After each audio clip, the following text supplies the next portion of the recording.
Olá pessoal, tudo bem? Eu espero que você esteja bem. Para você que está chegando agora, que não é inscrito no canal, se inscreva, toque o sininho de notificação e compartilhe os vídeos, deixe seu like, comente, divulgue o canal, né? E ajude a gente a chegar a mais pessoas. Talvez você não saiba da importância disso, mas você vai estar colaborando muito para que pessoas possam chegar a um estágio em que elas mudem de vida. Okay? Se você quiser ser um parceiro deste canal, ajudar financeiramente, você pode fazer também. E aqui ninguém está explorando ninguém. Né? Se você acha que não tem relevância nenhuma no trabalho, não doa nada. Agora, o apóstolo Paulo dizia que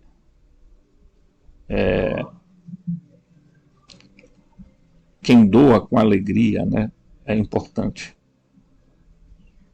com disposição de espírito. Então você pode usar o Pix robson.rmt@gmail.com, robson.rmt@gmail.com, robson.rmt@gmail.com. Bem, eu acabei de olhar agora no celular, né? Estava olhando no celular no YouTube um canal dizendo: eles vieram para nos salvar.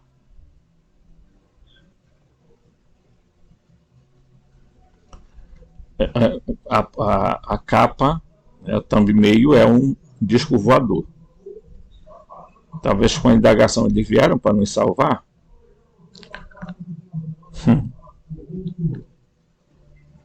Esse será o grande desafio dos seres humanos. Vão ficar eternamente esperando um Salvador, um Messias.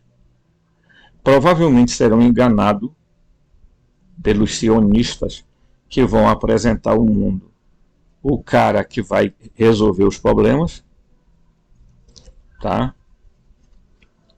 E nós teremos uma ditadura mundial, ou as pessoas começarão a fazer a sua parte, tá? Colapsando a matriz, tá? A matriz é a Matrix, tá? Porque Matrix é um nome, tá?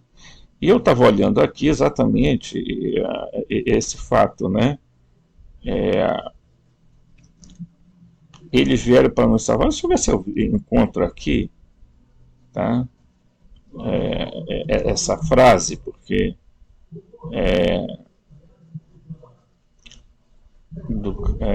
desse canal, para eu não ser injusto, né?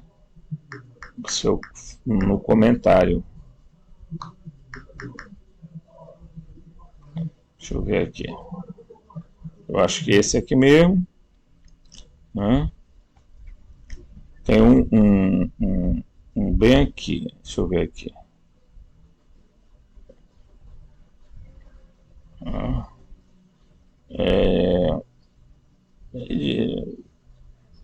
Tá aqui, né? É o primeiro aqui, tá? Sabe aquele medo de passar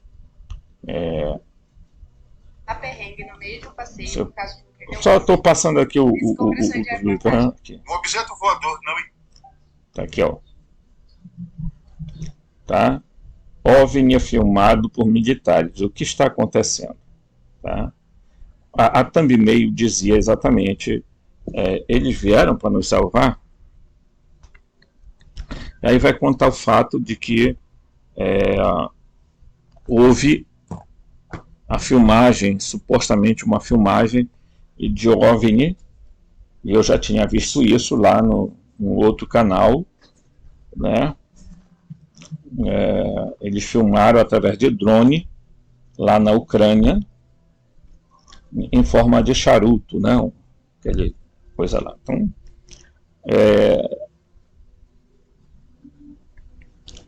eu já falei aqui e vou repetir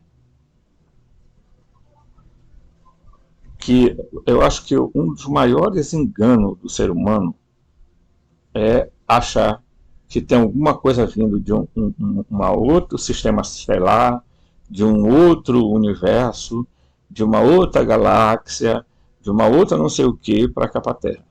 Sabe? Gente, eu acho que muita gente viaja na maionese em virtude de exatamente da cosmologia que os caras implantaram na cabeça da galera, né?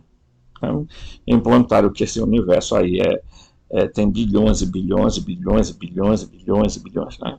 Então, você sabe disso. Então, a pseudociência, o que ela faz?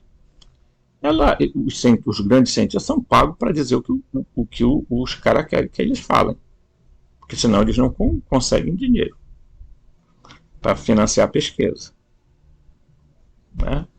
Então, vamos lá.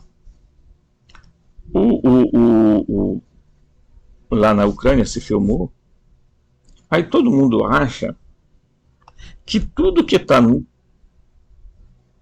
espaço, que não é um avião, que não é uma outra coisa qualquer, é espaçonave. Porque eles vão principalmente à área de guerra para desligar principalmente as armas nucleares. É complicado, né? Então eles já sabem até para que os extraterrestres vão nesses lugares. É para não deixar ter uma guerra nuclear. Portanto, se eles fossem de fato de fora da Terra, fora do sistema Terra, fora da nossa bolha, eles não estavam nem aí. Por que eles iriam se meter para salvar os humanos? Não. É porque eles são daqui. Existem naves sendo fabricadas em muitos lugares do planeta com tecnologia reversa para enganar muita gente. Tanto que as naves que são fabricadas aqui na Terra agem exatamente como os aviões agem. Como é que eles agem? Com aquelas luzinhas piscando para indicar que tem alguma coisa no espaço. Ok? Vejam a maioria dos equipamentos que são filmados, alguns deles têm luzes piscando. Pessoal, isso é bobagem. Olha, você precisa discernir o que é fabricado aqui na Terra, o que são seres geneticamente modificados aqui na Terra, ok? Em laboratórios clandestinos, tá? Geralmente construídos em cavernas profundas, tá? Para que você não caia no ponto do vigário, porque isso é o que a elite global, os soberanos invisíveis querem, tá? Olha, pessoal, hoje a ciência no planeta Terra está bem mais avançada do que se você imagina. Eles enganam a gente dizendo que não é nada disso, tá? Eles já têm vários utensílios que ajudam a fazer mudanças estruturais, geneticamente, entendeu? Criando seres biomecânicos com inteligência artificial, modificando geneticamente humanos desaparecidos, tá? Os caras ficam robotizados, implantam chip em cérebros e a pessoa não consegue mais tomar decisões porque os impulsos elétricos vão ser direcionados por uma IA. Tá? Então, é preciso ter muito cuidado, porque esse império do mal está no planeta, não é desde agora não, gente. Desde que o planeta foi gerado pelo Yaldabaoth, pelos arcontes, pelo Demiurgo, pelo Anunnaki, Elohim, etc., essa manipulação vem acontecendo. Ok? Certo? Então, eles precisavam, lá no passado, fazer com que os sumérios temessem a eles e os vissem como Deus. Tá? Só que esses seres, eles, que eu chamo sempre de préter naturais ou préter biológicos, esses seres, eles são, diríamos assim, meta-humanos, né? Eles têm capacidades além da nossa e eles se encarregaram de, ao manipular o nosso DNA, de desligar algumas coisas para que a gente ficasse sendo escravo deles. Ok?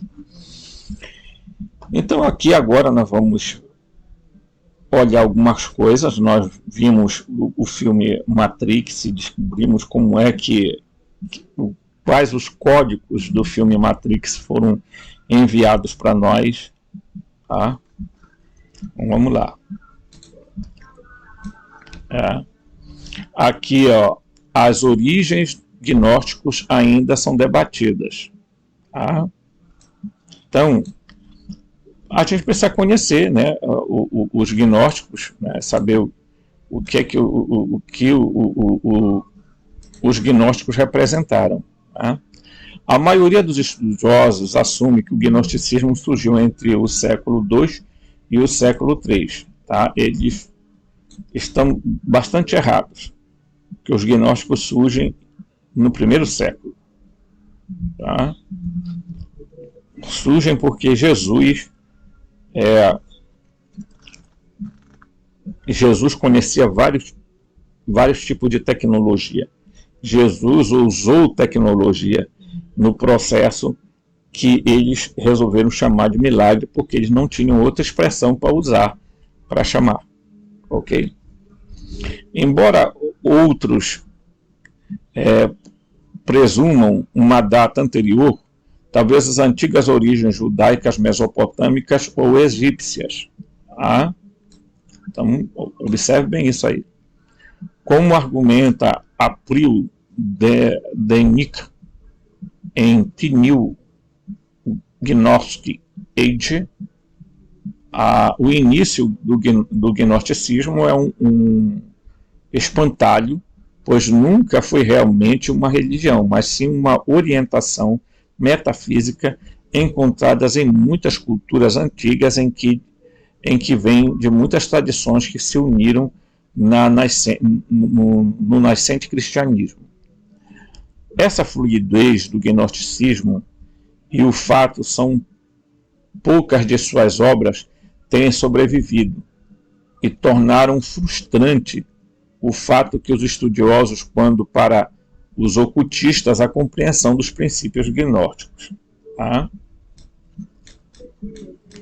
No entanto, as descobertas, tá, e o estudo dos códices de Nag Hammadi fornecem uma imagem mais clara dos gnósticos, especialmente quando combinados com as últimas pesquisas do livro de Dan Koenig, né?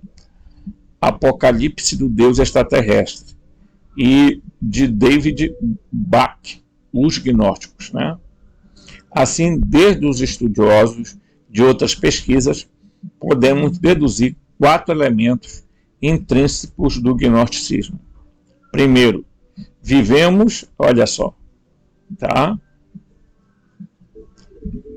4 elementos intrínsecos do gnosticismo. Então, preste atenção nesses 4 elementos.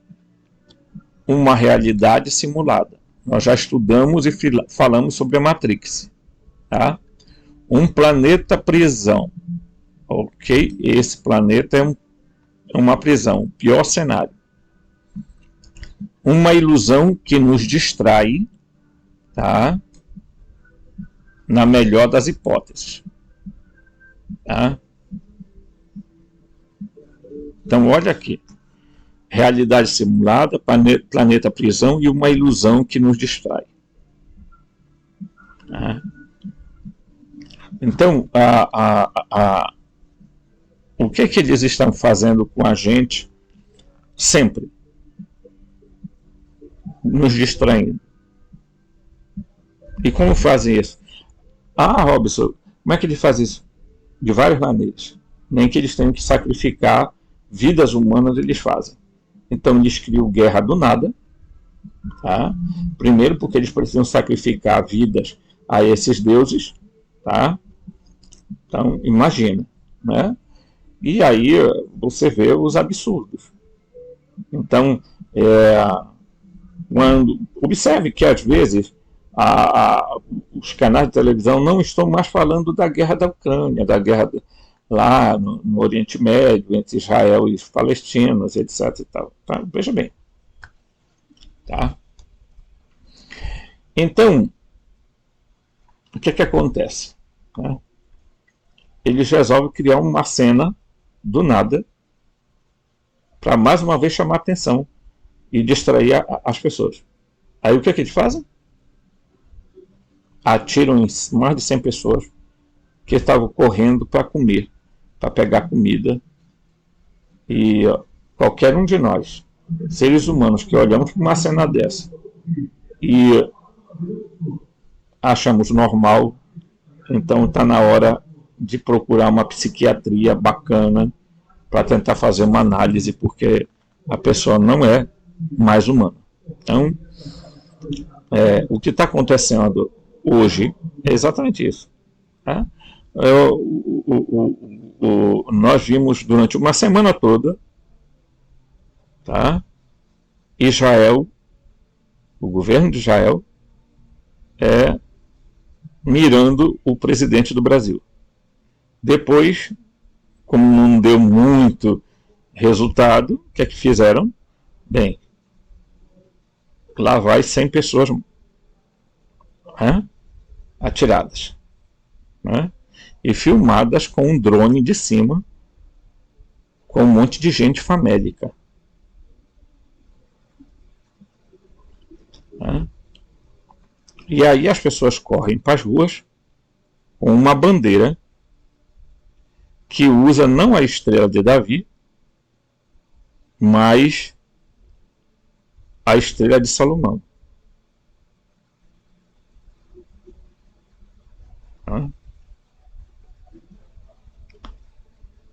Um triângulo metido no outro, né? Então, você observa a bandeira, você vai ver que não tem nada a ver com Davi. A estrela de Davi é completamente diferente. Né? E saiba que no ocultismo este símbolo, chamado em alguns cultos, é chamado de insígnia Salomão, que é uma medalha que as pessoas usam para supostamente poderes mágicos, já que Salomão foi o cara que teria controlado os daimons por usar um anel e ter mandado eles construírem o templo. Tá? Então, se você não sabe o que é daimon é um ser elementar. Assim, ele tem esse nome, em árabe é gênio, ou djinn, né? Ou chamado também no hebraico de shedim, devas, elementais, são os mesmos seres, ok? Eles pertencem a uma classe chamada seres intermediários, e eles são nesse grau, tá? Tem os primários e secundários, e eles estão dentro dos secundários. Tá?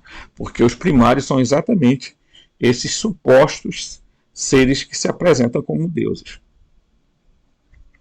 Tá? Então nós podemos dizer que existem os gênios inferiores e os gênios superiores. Ok? Então Salomão teria usado esses seres para construir o templo.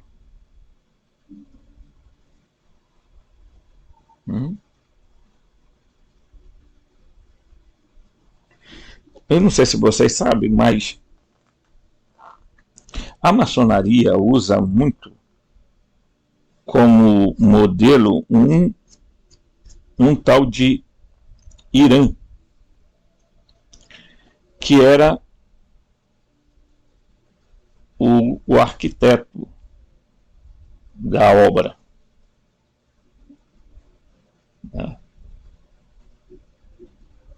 O arquiteto da obra. Então,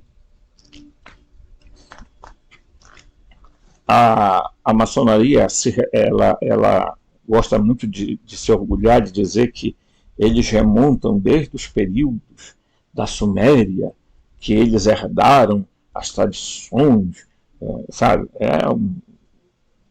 Algumas loucuras que eles têm, porque eles acham que eles são detentores de uma tradição oculta. O que eles fazem muito no mundo é exatamente ações de envolvimento político, manipulam muitos. Vale dizer que no Brasil, gente, tem padres, bispos, cardeais, pastores, presbíteros, diáconos, etc., enfiado até o pescoço com a maçonaria. A maçonaria está na maioria das 3 forças armadas, Exército, Marinha e Aeronáutica. Os grandes dessas forças geralmente são maçons. Antigamente eles faziam tudo para se esconder. Hoje eles já se declaram abertamente, tá? E começam, tanto é que o vice, né, do ex-presidente era maçom. O ex foi numa loja maçônica, junto com os filhos. O Michel Temer também, maçom. Se você remontar ao passado, você vai ver que a grande maioria deles eram maçons. Geralmente de grau 33 por aí. Então esse pessoal, qual a ligação deles com os gnósticos? Nenhuma.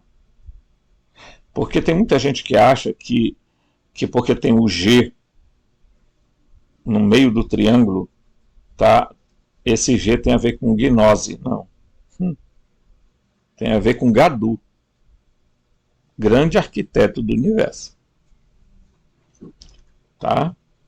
Ou com a palavra geometria, que geralmente é a geometria sagrada, que tem a ver com o geômetra, porque o Demiurgo é um geômetra.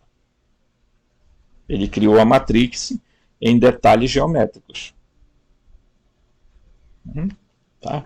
E aí os ocultistas, eles utilizam muito isso. É um negócio assim, um show de horrores. Tá?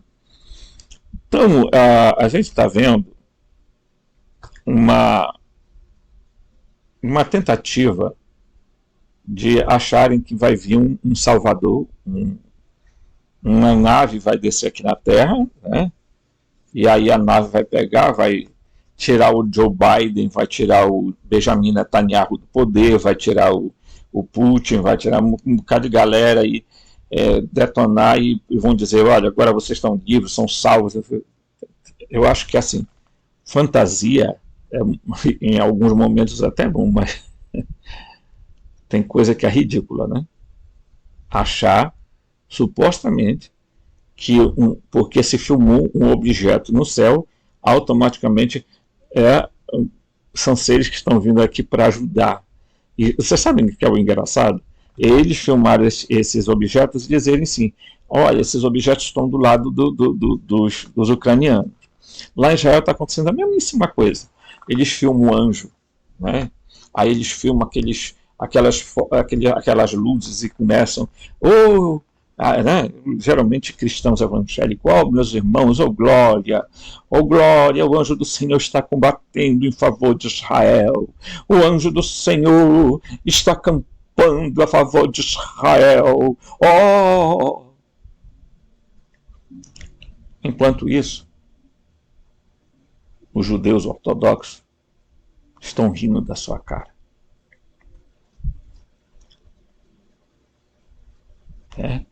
Enquanto isso, eles usam o Talmud, onde chama Jesus de filho de adultério, chamam Jesus de feiticeiro, e etc. Mas como eles têm o complexo de vitimismo e de superioridade, que é engraçado porque parece um paradoxo, mas é isso mesmo, né? Eles acham que porque eles sofreram, eles podem fazer qualquer coisa contra outro, qualquer povo, porque isso dá legitimidade, porque não tem nada igual ao que eles sofreram. Nós já estudamos aqui, sabemos quem financiou o homem do bigodinho para fazer o que ele fez. E da onde partiu as premissas? Ocultistas. Né?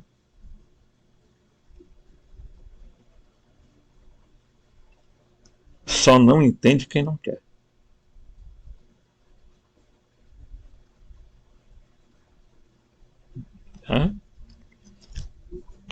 O Brasil é chamado pelos evangélicos de pátria do evangelho. E supostamente é guardado por um anjo, que, salvo engano, é Ismael, que é um nome muito parecido com o Ismael, filho de Abraão, que deu origem aos árabes.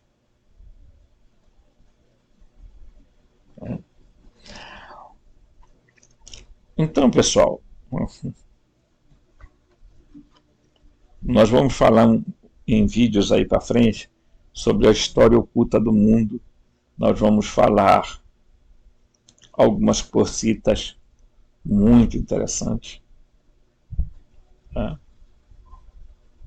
que vão ajudar você a olhar o cenário e saber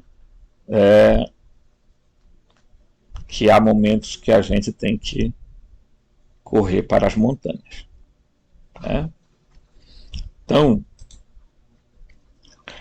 os gnósticos sabiam que nós estávamos numa realidade simulada, em um planeta prisão, que os terraplanistas adoram defender, e uma ilusão que nos distrai, na melhor das hipóteses. Esta realidade simulada é controlada por guardiões estelares, ou fazendeiros cósmicos, que, embora talvez divinos, são em última análise pobres servidores de um universo pobre. Em alguns casos, alimentam-se de nossas almas. Olha, em alguns casos, alimentam-se de nossas almas. Ou centelhas divinas, como alguns gnósticos chamavam. Por quê? Por que eles estão querendo tomar a nossa centelha divina? É isso que algumas pessoas não entendem, cara. Eu não consigo, gente, não consigo não. Uma pessoa não entender que o que eles estão tentando roubar de você não é outra coisa, é a sua centelha divina. Com quanto mais eles se alimentam de centelhas divinas, eles vão se tornando mais poderosos.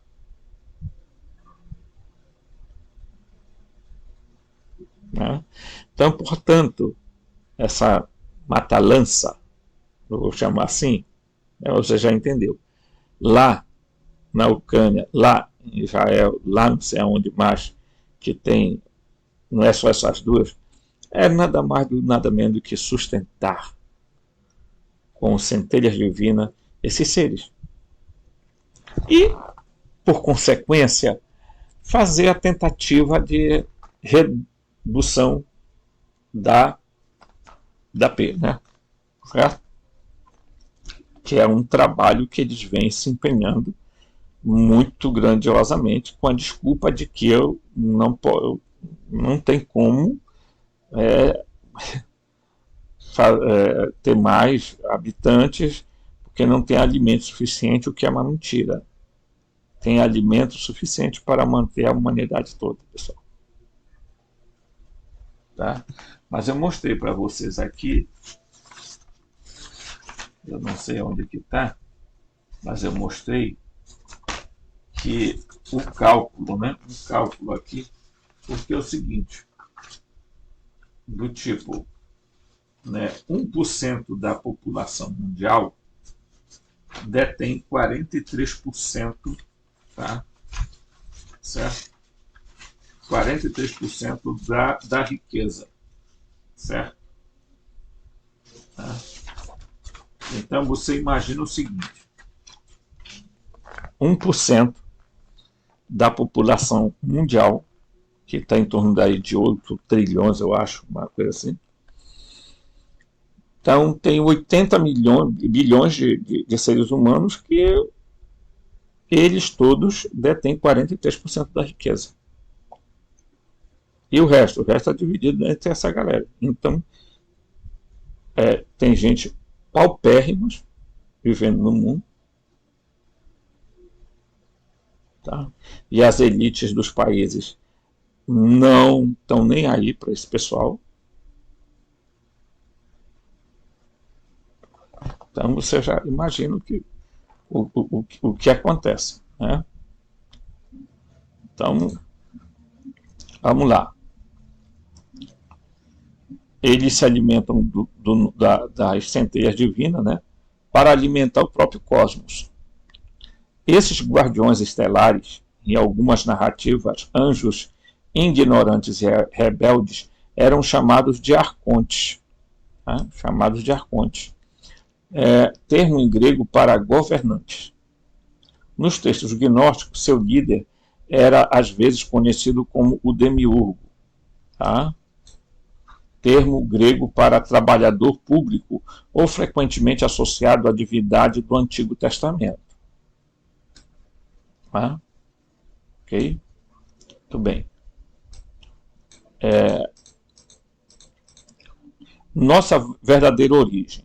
Como disse Philip K. Dick, estas estrelas, ou provavelmente além das estrelas, esquecemos de nossa herança extraterrestre. A maioria de nós sofreu uma amnésia através de muitas encarnações, tá, do software do chamado karma. Tá? Então, você está preso em um karma que nada mais é do que um software.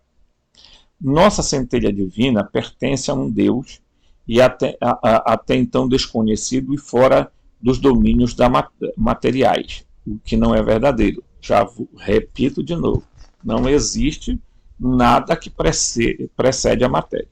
Nada precede a matéria. Essa é a grande ignorância que os espiritualistas e ocultistas e esoteristas e um monte de istas ficam falando. Uma série de bobagens que alimentam um certo prazer emocional, que é confundido com um prazer espiritual, e vão enganando as pessoas ao longo da vida. Tá? A forma como esta separação ocorreu, né? Deixa eu dar uma subidinha aqui, né? Ocorreu, varia nas narrativas gnósticas, desde um cataclismo, né, pré-criação, até simplesmente uma consciência suprema lutando com sua autoconsciência. 3. Para aqueles de nós que estão prontos, ocorre o despertar das nossas origens exaltadas, causando pelo chamado ou pelos ensinamentos de um revelador transcendente. Esta é a pílula vermelha. Lembram da pílula vermelha lá da Matrix, né? Ou o que era conhecido como gnose, conhecimento experiencial, ou conhecimento de estados de existências mais elevados e idealizados. Tá? Pense em Morpheus cortejando Neo em Matrix. Para os antigos gnósticos, o revelador transcendente assumiu várias formas, incluindo Jesus, Zoroastro, Maria Madalena, tá? Sete, o terceiro filho de Adão, tá? E a deusa Sofia, que em alguns lugares é chamada de portadora da luz, tá? Que nada tem a ver com Lúcifer, até porque Lúcifer não existe enquanto personalidade, ok? Os maniqueístas, uma seita agnóstica, colocaram Buda nesse nível também elevado, tá? Através de rituais estáticos, os seres recém-despertos podiam experimentar voos astrais além do mundo, né? Contornando os reinos celestiais governados pelos arcontes e comungar com aspectos do Deus, né? Do Deus bom. O Deus bom é o Deus de Jesus, ok? Que residia não em um lugar, mas em um estado de ser chamado Reino Eterno. O Reino Eterno, tá? Ou Pleroma, tesouro de luz, né? O Pleroma em grego quer dizer plenitude, ok? Era lá que habitava o Deus bom, que habita o Deus bom. O objetivo gnóstico recente, então, era tornar completamente era tornar-se completamente angelical ou aeônico. Qual é o objetivo dos gnósticos? Era que nós, voltando-nos para a nossa centelha divina, nos tornemos aeões, tá? Como diz o Evangelho gnóstico de Filipe, você viu o Cristo, você se tornou o Cristo. Está lá no Evangelho de Filipe, ok? Ó. Você viu o Cristo, você se tornou o Cristo. Tá? E aqui você vai ver a imagem, essa figura aqui, das esferas celestes. Tá? Aqui está a Terra e aí vem. Tá? Olha aqui, 1, 2, 3, 4, 5, 6, 7, 8, 9. Por quê? Porque para cá, para cima, depois do 7, tá? Depois do 7, aonde está o demiurgo, já começa as esferas do Pleroma, tá? Ok? Então, aqui são as esferas. Aqui tem, tá? Aqui tem mais, tem uma, né? Que nós começamos aqui. 2, 3, 4, 5, 6, 7, 8, 9, 10. Está aqui. A 10ª é onde está a realidade pleromática. Tá? O demiurgo está abaixo disso. Portanto, o que é que os gnósticos queriam? Queriam que a gente aprendesse a, olhando para dentro de nós, fizéssemos a nossa centelha vibrar, entrar numa frequência, numa vibração, para que a gente, então, pudesse expandir a nossa consciência e a nossa percepção espiritual. Ok? Muito bem. Vamos lá. A viagem para dentro era tão crucial quanto a viagem para fora e poderia levar ao mesmo lugar. A escritora Helena Pagels, né, escreveu em O Evangelho Gnósticos, dizendo: no entanto, conhecer-se em nível profundo é conhecer a Deus. Este é o segredo da gnose. Tá? E é útil ter em mente a questão do autoconhecimento ao abordar qualquer trabalho, ao abordar, não é abortar não, é abordar qualquer trabalho gnóstico, tá? O autoconhecimento. O que é o autoconhecimento? O autoconhecimento nada mais é do que você ir além da sua casca, tá? Você ir no cerne. E qual é o seu cerne? É a sua centelha divina. Você conhecer a sua potencialidade divina. Você conhecer o Deus que está dentro de você. Como eu uso sempre o termo, você está grávido desse Deus. Tá? E você vai parir esse Deus no momento em que você morre. Por quê? Porque haverá o fusionamento da centelha divina com o espírito. E o espírito tem duas faculdades, a intuição e a supraconsciência. Tá? Na verdade, tem a consciência e a supraconsciência. A intuição é a consciência, e a supraconsciência é outro nível. Tá? Então, por conseguinte, essa fusão vai também fundir a alma. Por quê? Porque a alma tem as informações do seu corpo. Porque a alma é a forma do corpo, dizia Aristóteles, e Tomás de Aquino repetiu. Então, preste atenção nisso. Você não entenderá Matrix, você não entenderá simulador, você não entenderá planeta prisão, sem que você olhe para dentro de você e veja que você também está criando uma Matrix pessoal. E quando vem esses gurus ensinarem você a interagir com a Matrix, a interagir com o campo, com a matriz divina, com não sei com quem, eles não explicam para você qual é essa matriz divina. Se eles estão se referindo ao pleroma ou se eles estão se referindo ao demiurgo, porque a matriz deste universo aqui é ele. O campo dessa nossa realidade é ele. Interagir com ele para quê?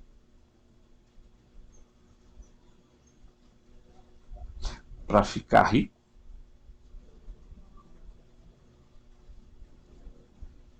Você acha mesmo que o demiurgo e os arcontes têm algum interesse que você fique rico?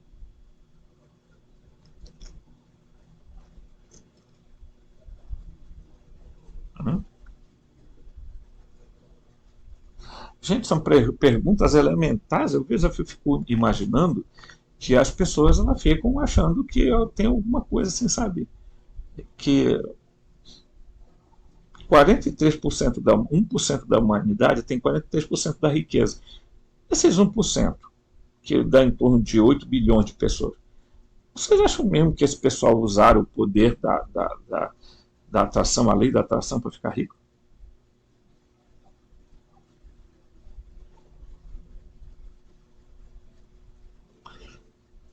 Super ricos, milionários, trilionários, etc.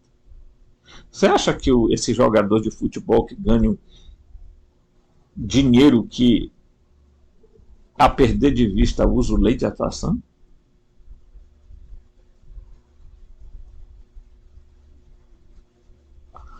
Político usa a lei de atração? Você vê um cara ganha uma prefeitura, o cara tinha um carrinho, uma casa simples e tudo mais. Quando ele termina o mandato, ele está morando em mansão, tem carro do ano, tem um bocado de coisa. Isso acontece um monte no país. Isso é lei da atração? Não. Isso tem outro nome, né? Então, como escreveu, né, William T. Vollmann no New York Times, como corpos, as escrituras gnósticas são quase incoerentes, como uma multidão de sábios místicos e loucos falando ao mesmo tempo, mas sempre nos chamam a nos conhecer. O que é que ele está dizendo aqui? Está dizendo que os documentos gnósticos, às vezes, são tão díspares, são tão diferentes um do outro, os setitas dos ofitas, dos marcionitas, enfim, cada escola, em todas elas tinha algo em comum, que era dizer: vocês estão sendo chamados a olhar para dentro de vocês. Tá?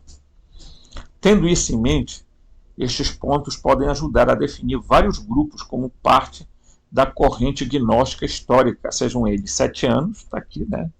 Tá certo? 7 anos, tá? Cátaros, mandaístas, né? E Yazid, porque os herméticos não eram gnósticos, não podem ser classificados aqui, tá? Nem a cabala e nem o sufismo, tá? Me desculpem, mas isso aqui não tem nada a ver com o gnosticismo cristão. Então, eu não vou entrar nessa onda de colocar aqui e dizer, ó, a cabala, ó, olha, o teosofismo, tudo isso é gnóstico. Não, desculpa, não tem nada a ver com gnosticismo cristão. Nós estamos falando aqui de gnose cristã.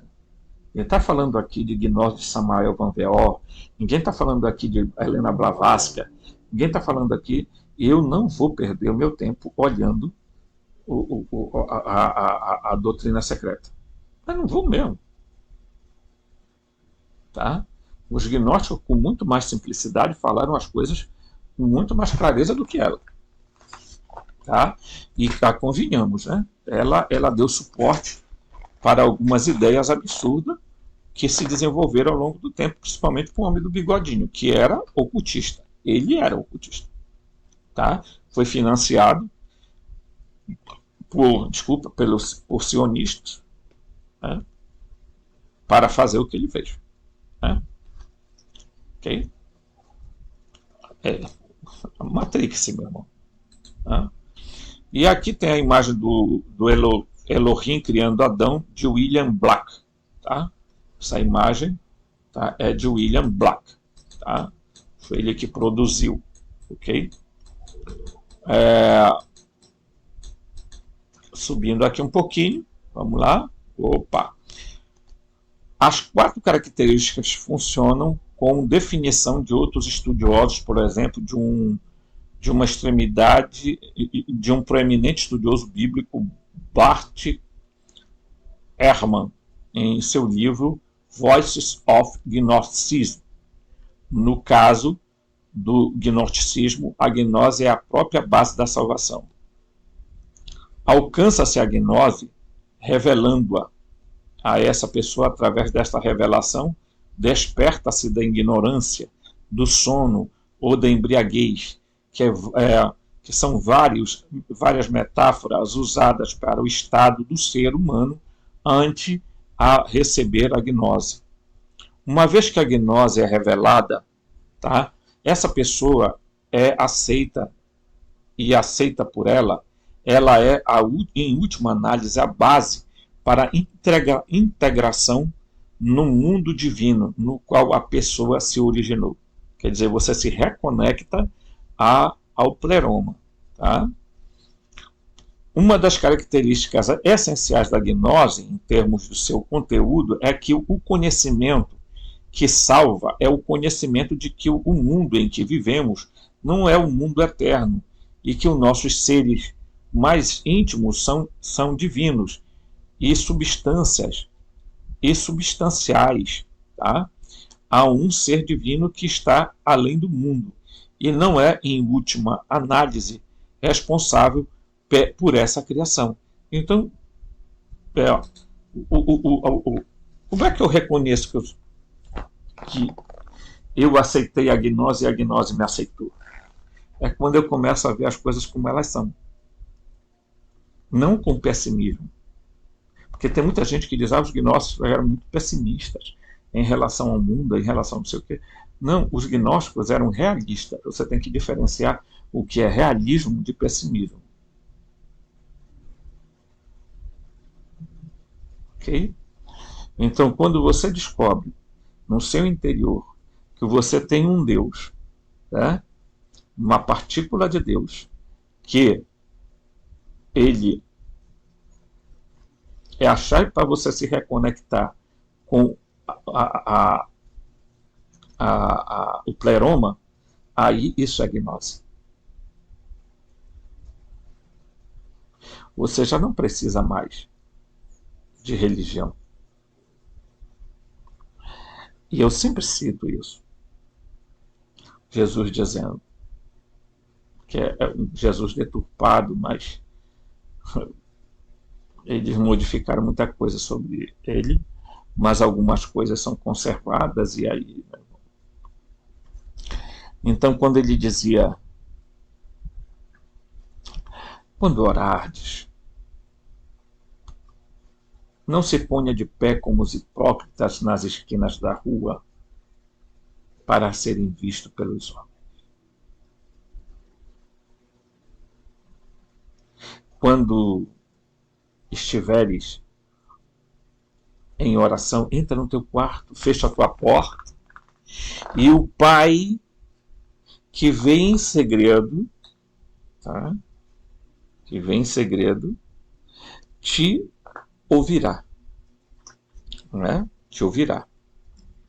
E aí, ele diz, né?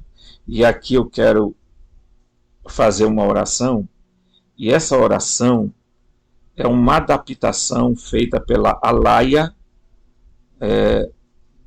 Julius, né? Em abril agora de 2022, do ano passado. Ela tem um canal chamado Viveka, né? E ela criou uma oração e as pessoas têm usado.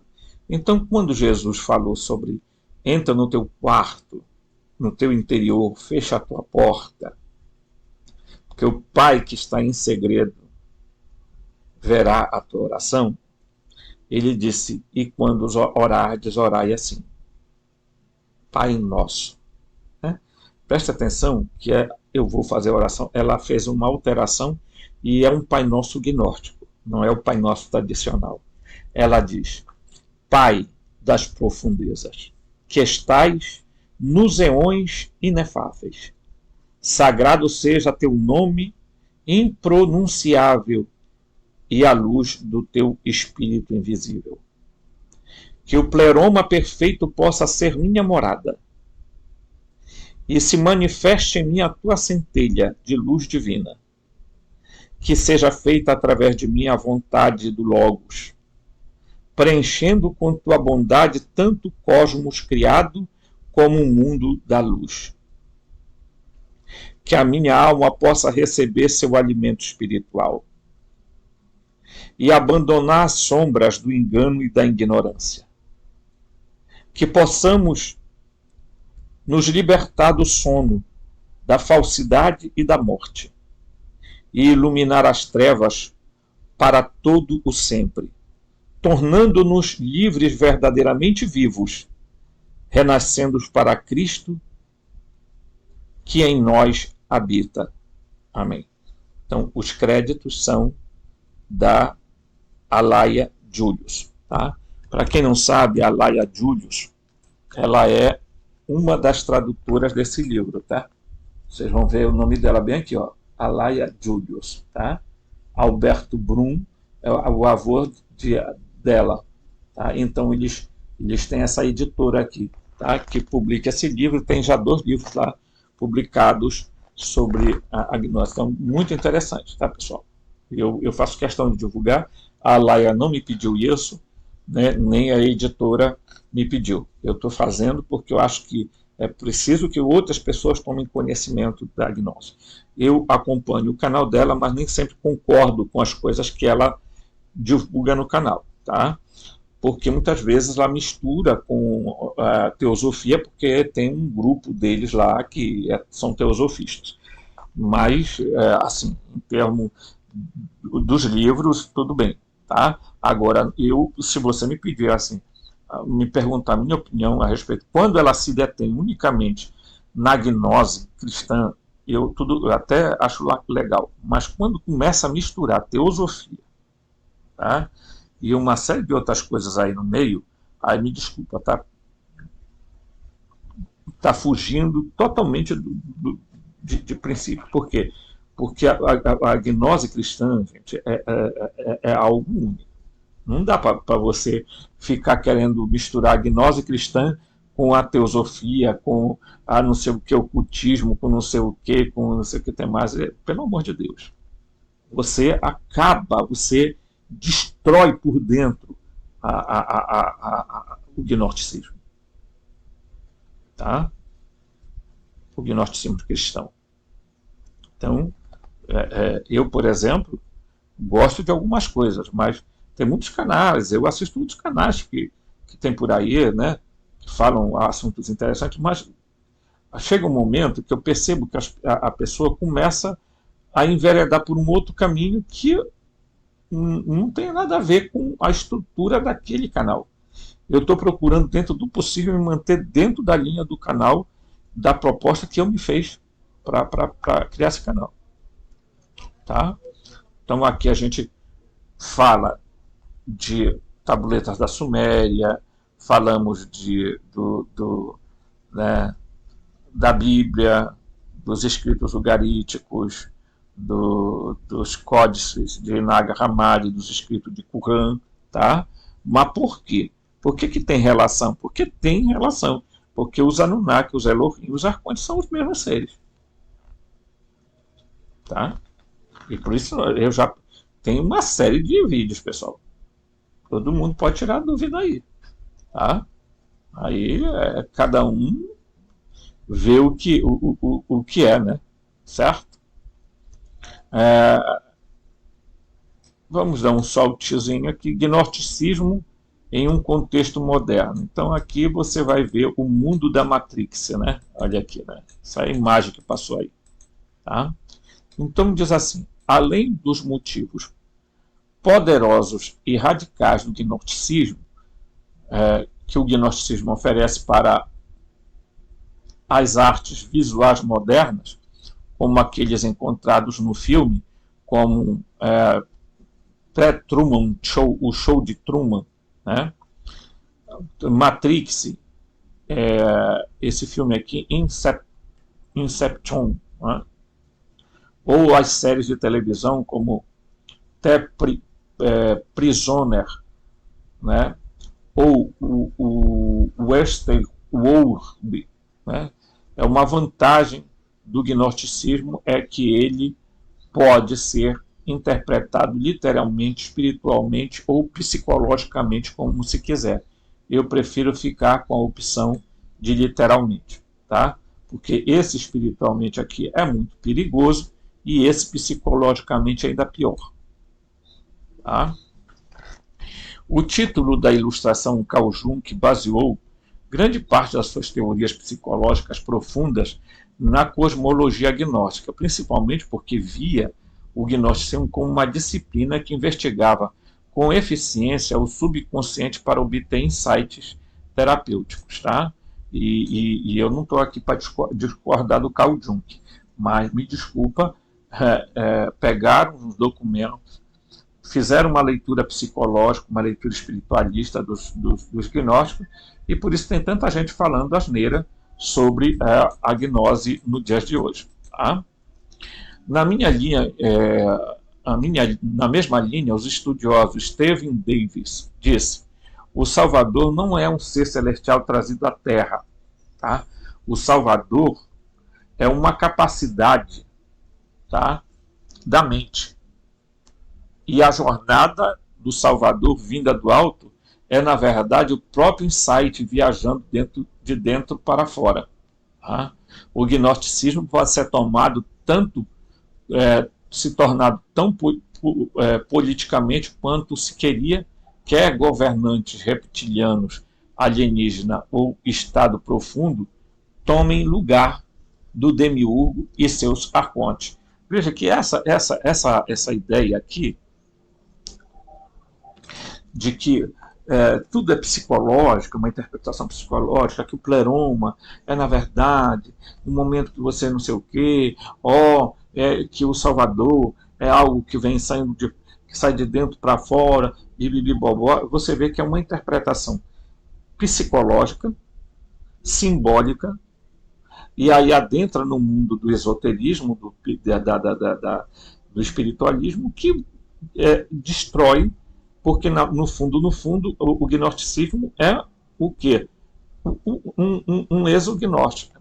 Tá? Uma exognóstica. Por quê? Porque eles estão falando de seres extraterrestres, eles não estão falando de nada de seres espirituais que esses abobados ao longo dos séculos deturparam tudo, tá? Exatamente porque eles não queriam que chegasse a ninguém conhecesse a realidade do que eles estavam falando. Então, bora criar uma forma, vamos espiritualizar isso tudo, fazer leituras alegóricas, leitura psicológica, e aí pronto, né? O Carl Jung usava isso aí com muita maestria, para olhar a profundidade, não sei o que. Desculpa. Mais uma pessoa trabalhando para a Matrix. Ou você acha que Carl Jung trabalhou para quem? Ah, mas a psicologia dele ajudou muita gente, tem ajudado muita gente a... Responda, venha bem aqui perto de mim. Ajudado em quê? Ele aproximou mais do pleroma, ele aproximou mais da centelha divina? Não confunda encontrar o seu eu, porque o seu eu não é a centelha divina. A centelha divina não faz parte de você, não é um ente de você. Ah, eu quero encontrar meu eu superior. O seu eu superior não é a centelha divina. Porque ele nem pode ser chamado de seu eu.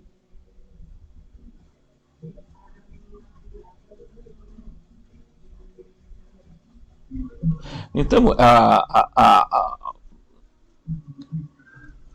o povo começa a entrar em delírios e delírios. Você quer ver outra coisa?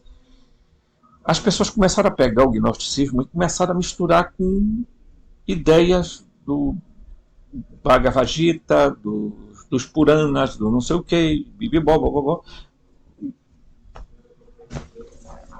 Eu pergunto a você, você já leu os códices de Nag Hammadi? Não. Aí você leu os Puranas, o Bhagavad Gita, leu. Eu te pergunto, como é que você pode afirmar que uma coisa é semelhante à outra?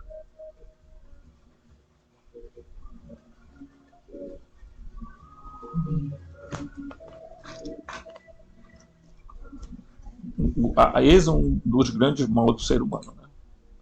É exatamente procurar o caminho mais fácil. Para o gnóstico, a realidade era negociável. Escapar das limitações deste mundo não era, tá?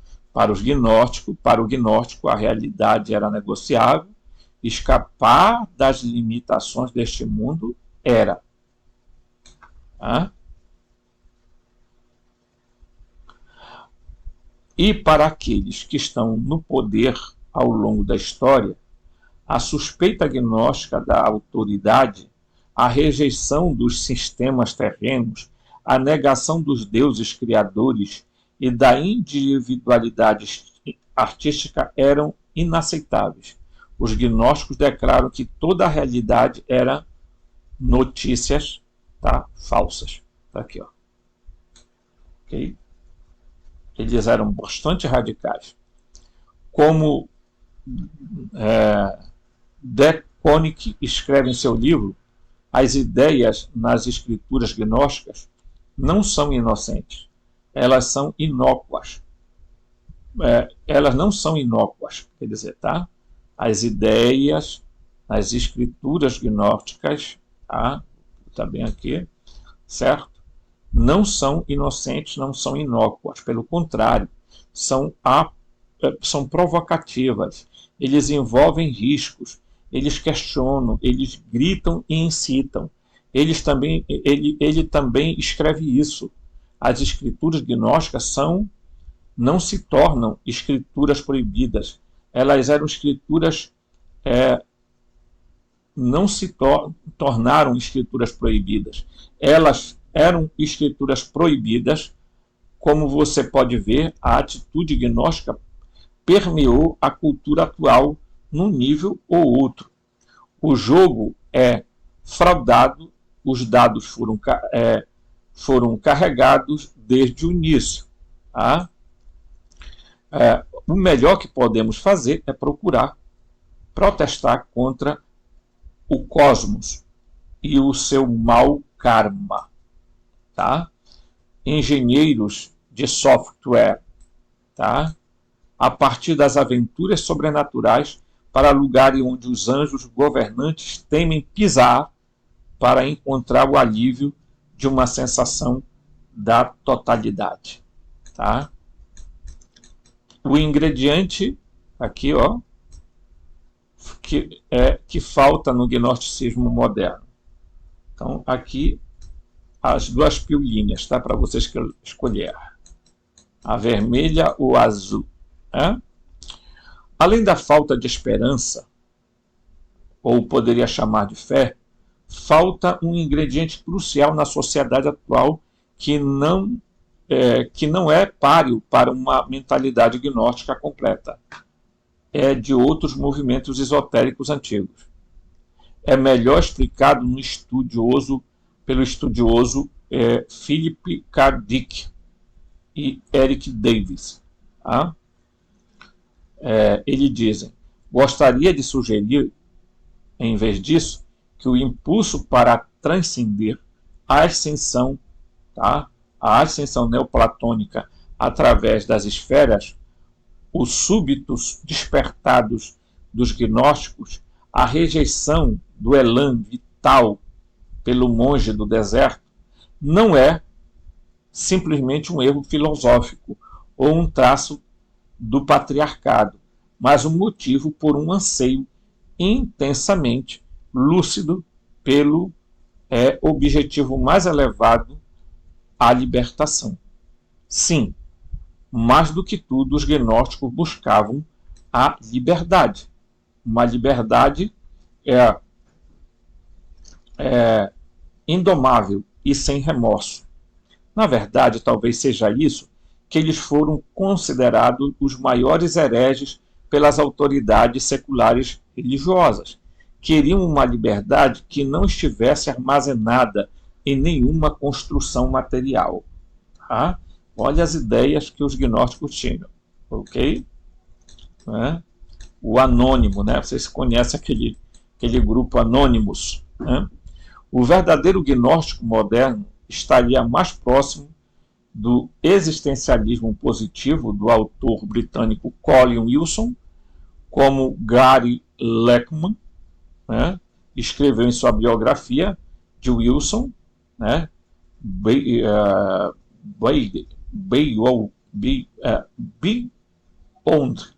the Robot.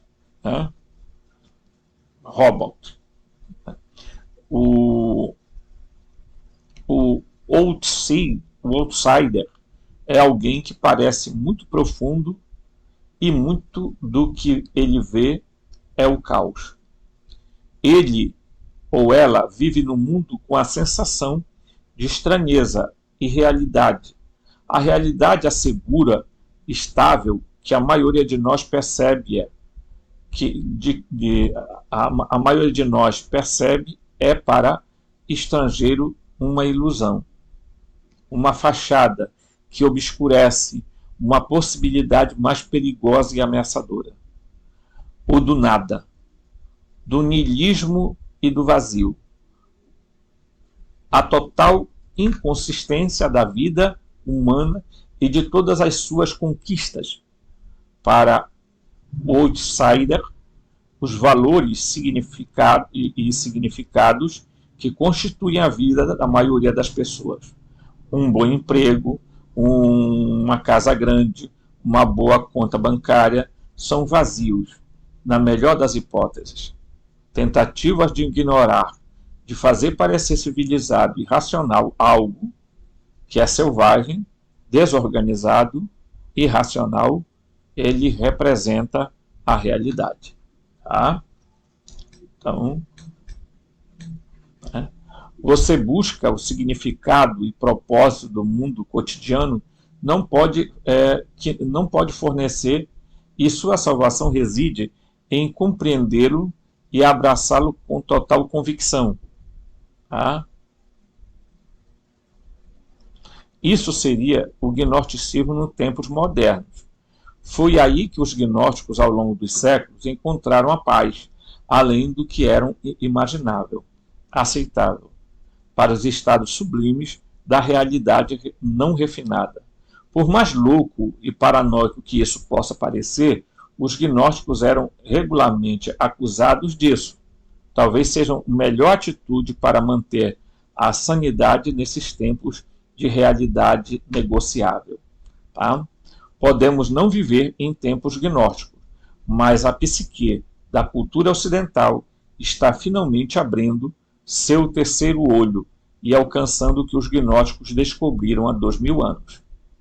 Como Morfeu diz a Neo depois de tomar a pílula vermelha, quase podemos ouvir a voz dos antigos hereges nos dizendo: bem-vindo ao deserto da realidade.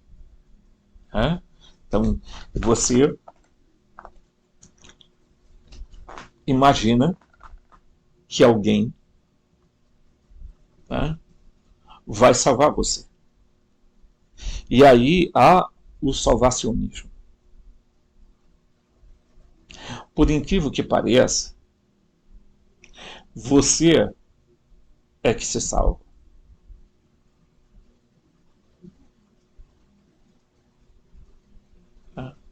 Porque se você olhar o Evangelho, em nenhum momento Jesus foi aonde não era chamado. Precisava ter o querer da pessoa. Teve algumas exceções, mas a maioria das vezes ele dizia quem quiser. Então ele está dizendo assim, isso depende da sua vontade. Quem quiser me seguir, tome sua cruz e siga-me. Aquele que quiser salvar sua vida, vai perdê-la. Mas aquele que quiser perder a sua vida por causa de mim, vai encontrá-la. Quem vive e crê em mim, tá? Tem a vida zoe, a vida eterna. Quem vive e crê em mim, não morre jamais. O que ele está dizendo? Ele está dizendo que isso depende da vontade da pessoa. Isso depende do seu querer. Isso depende da sua introjeção, da sua busca pela centelha divina dentro de você, da sua luz luminosa que os arcontes querem tomar, que os arcontes querem se alimentar.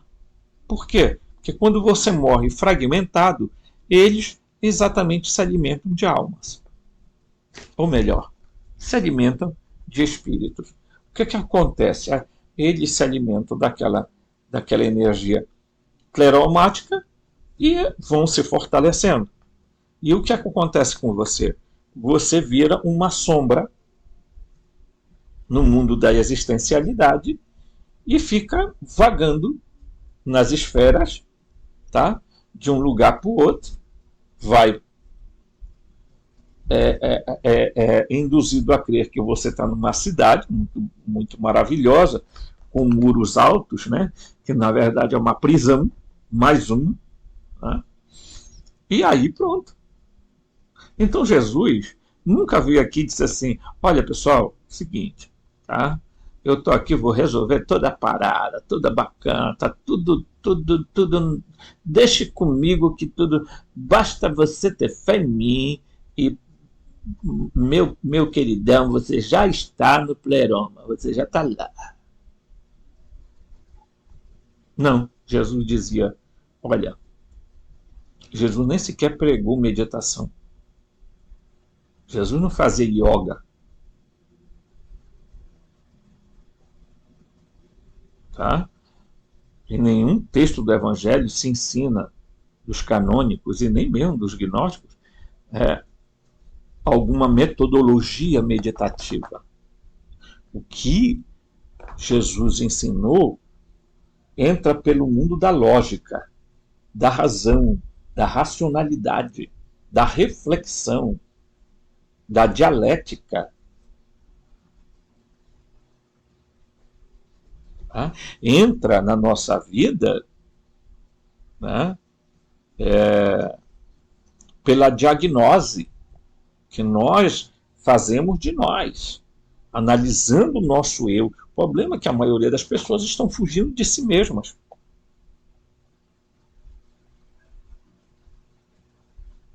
Tá? Mas esse entrar dentro de você não é um negócio de meditação ou psicologismo. Não, é ao contrário. É você descobrir que já está dentro de você esse Deus. Né?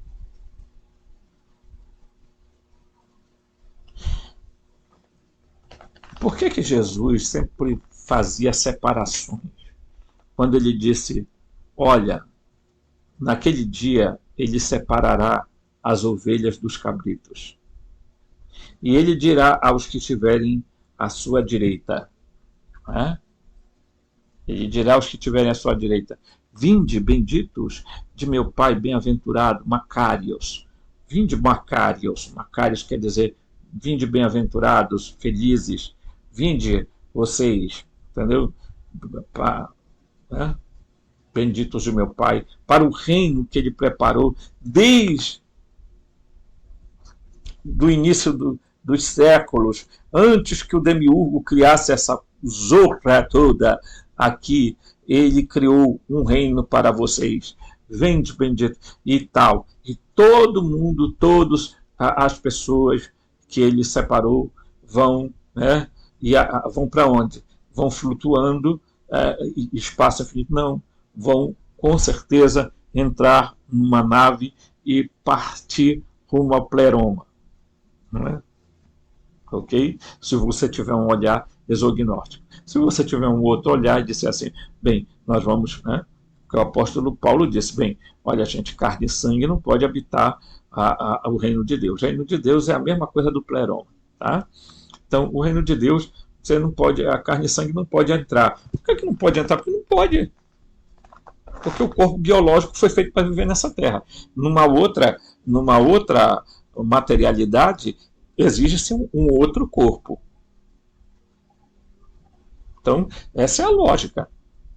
Então, carne e sangue. Por isso que o apóstolo Paulo vai dizer, olha, jamais nós vamos preceder os mortos. No momento, no soar da trombeta, no abrir e fechar de olhos, em um átimo, tá? Os mortos ressurgirão. E nós, os vivos, que estivermos vivos, seremos arrebatados, tá? Raptados, capturados. E isso significa o quê? Significa que o nosso corpo biológico será altamente destruído. Tá? Quem já assistiu o filme Apocalipse ou o filme Arrebatamento, que é muito mal feito, você vê que dentro de um avião vai sumindo todo mundo, vai sumindo fulano, fica a roupa, mas as pessoas somem. Né? Em tese, a energia pleromática vai consumir, tá, o corpo. Então, como o corpo é a matéria é a energia e nada precede a matéria, o que é que acontece? Você apenas vai fazer um processo de metamorfose. Tá? O seu corpo biológico é totalmente eliminado para que você tenha um outro corpo para poder viver num outro nível de existência. Ok? Mas enquanto isso não ocorre, e isso não está previsto para tão cedo, é preciso que nós comecemos a pensar na transformação nossa, na nossa gnose, tá? Na transformação da nossa vida. Ok? Por quê? Porque aí, né, é engraçado, porque o livro de Urântia, que eu não concordo com tudo que tem nesse livro, mas ele tem uma analogia que na hora da morte, o que é que acontece? Você tem o ajustador, né, do pensamento, que seria para nós gnósticos a centelha divina. E você tem o serafim, né? Você tem um ser que é um serafim que está ali de guarda com você, como um anjo da guarda, chamado pelos. E aí, quando você morre, o ajustador da mente sai e vai, você fica, né, desprovido de memória, de lembrança, porque ele leva uma parte de você. E a outra parte, o serafim leva a você. E é engraçado, porque o que é que eles falam lá? Que você é colocado numa câmara. Tá? E só depois de algum tempo, eu vou fazer vídeo falando sobre isso, vai se fundir de novo e você vai ter um corpo moroncial para você poder fazer o seu processo de ir para a primeira morada, segunda morada, terceira morada, que são as moradas celestes. Bem, em primeiro lugar que eu quero dizer para vocês, eu não endosso tudo o que está no livro de Urântia, até porque eu não sei que seres foram esses que revelaram isso aí. Tá? Certo? Então, tenhamos o cuidado, porque nem mesmo a Bíblia foi revelada por seres. Foram homens que escreveram segundo a visão ortodoxa, inspiradas pelo Espírito, sopradas pelo Espírito. Ok? E o livro de Urântia não. O livro de Urântia é uma canalização que eles não admitem que é canalização. É como você pegar esse livro aqui, as Cartas de Cristo, que é uma canalização, entendeu? E que algumas pessoas acham que a resposta é a panaceia para tudo. Então eu fico sempre analisando tudo que eu posso à luz da visão gnóstica. Aquilo que não combina com gnose, eu descarto. Tá? Porque os gnósticos foram os primeiros cristãos. Tá, gente? Os primeiros cristãos. Então, a eles, eles lutaram, morreram, para que a gente pudesse ter esse conhecimento. Tá? A maioria deles perderam a vida massacrados, porque ousaram lutar contra a Matrix e contra o Deus deste século.